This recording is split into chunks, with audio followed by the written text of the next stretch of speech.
घड़ी की दोनों सुइयां भाग रही थीं। विमला देवी ने सुबह 5 बजे उठने का अलार्म दिया था, पर न जाने क्यों उसकी आंखें फिर लग गईं। वह उठी तो घड़ी में पूरे 6 बज चुके थे, यानी पूरे 1 घंटा लेट। उसने जल्दी जल्दी दातून किया और रसोई घर जाकर सबका नाश्ता और दिन का खाना बनाने में लग गई। समय बहुत हो चुका था। सब काम जल्दी जल्दी करके उसने अपनी बड़ी बेटी गीतिका के घर जाना था। गीतिका की डिलीवरी जो होने वाली थी। माँ उस काम के लिए नहीं पहुंचेगी तो कौन पहुंचेगा। चलो खाना तो बन गया, सबको नाश्ता स्नान करने के बाद दे दूंगी, ऐसा विमला देवी ने सोचा। बाथरूम में वो नल खोलने गई तो जल्दी की वजह से उसका पाँव फिसल गया। अब उसका उठना मुश्किल हो गया और वो दर्द से करहाने लगी। उसने जोर से अपनी छोटी बेटी कामनी को पुकारा। विमला का पति और कामनी दौड़ कर चले आए।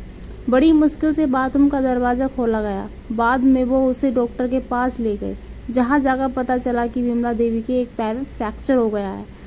बूढ़ी हड्डियाँ थीं, गिरने से एक आधे का टूटना वाजिब था।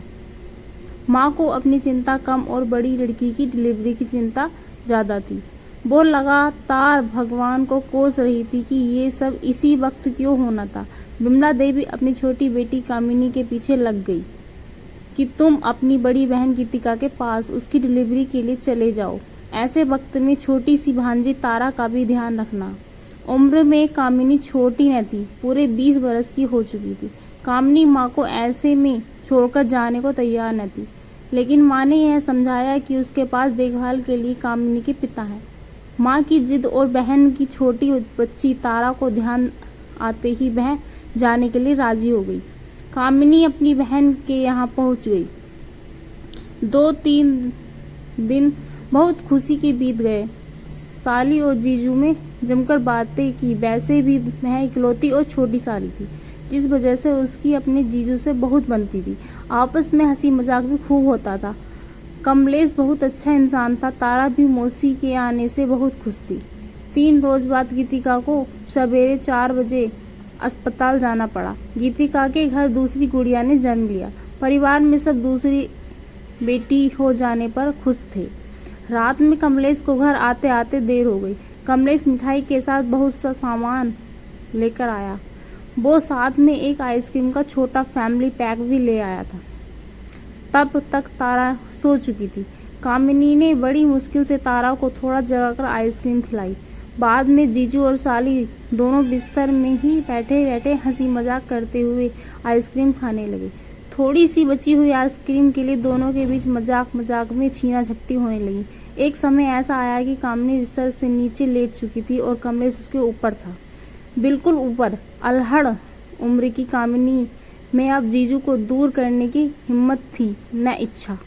जीजू भी अब कमजोर पड़ चुके थे। आखिर वो था तो एक मर्द ही।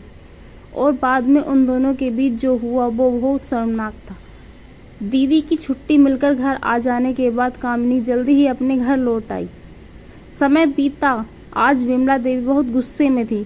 उसने फटाफट 2-3 थप्पड़ कामिनी पर जड़ दिए और बोली, बता कल मुही कहाँ मुंह काला करके आई है। जवाब सुनकर वो सुन्न रह गई। ऐसा लगा जैसे धरती फट गई हो। कामिनी को गर्भवती करने वाला कोई और बाहरी पुरुष नहीं, खुद उसका जीजू था।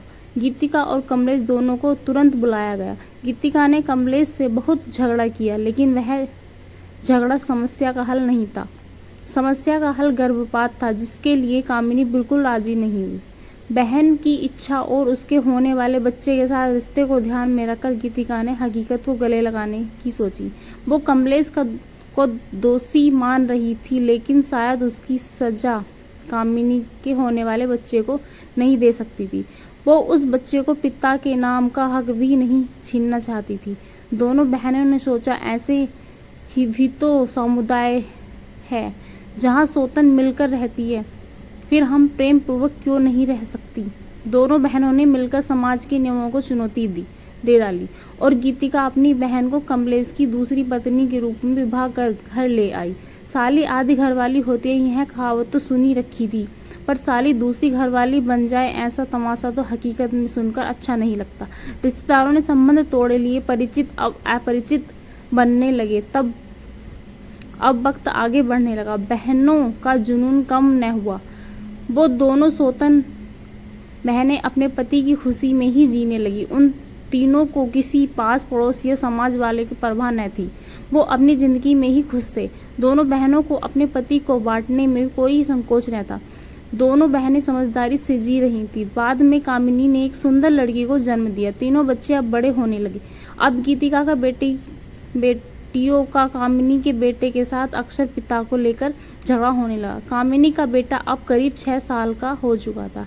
एक दिन पिता को लेकर बहनों के साथ झगड़ा बढ़ गया कि उसने अपनी माँ कामिनी का कहा कि तुम गंदी हो और उसके चरित्र को लेकर उसे बहुत कुछ कह दिया। कामिनी यह बातें अपने छोटे से बच्चे के मुंह से सुनकर पूरी तरह टूट कर बिखर गई। इतना दुख तो उसे किसी भी बात से नहीं पहुंचा था। अपने बच्चे की बातों ने उसे झंझोड़ कर रख दिया। अगले दिन सवेरे पुलिस की गाड़ी कमलेश के घर के आगे आकर खड़ी हुई। बेडरूम के पंखे में एक महिला लटकी पड़ी थी। यह कामिनी की लाश थी, जिसे उसके बच्चे ने कामिनी को अपने जीवन में की गई गलती का एहसास दिलाकर यह कदम उठाने पर मजबूर कर दिया था। अब गीतिका ने उसके नादान लड़के को अपना पुत्र मानकर गोद में उठा रखा था। जिस तरह भगवान ने सृष्टि की रचना कुछ सिद्धांतों पर की है, ऐसे ही हमारा समाज कुछ नियमों पर आधारित है। यदि हम उन नियमों का पालन नहीं करते तो एक न एक दिन उसका अंत दुखद होता है। वीडियो पसंद आई तो लाइक और सब्सक्राइब कीजिए। मिलते हैं आपसे नेक्स्ट वीडियो में।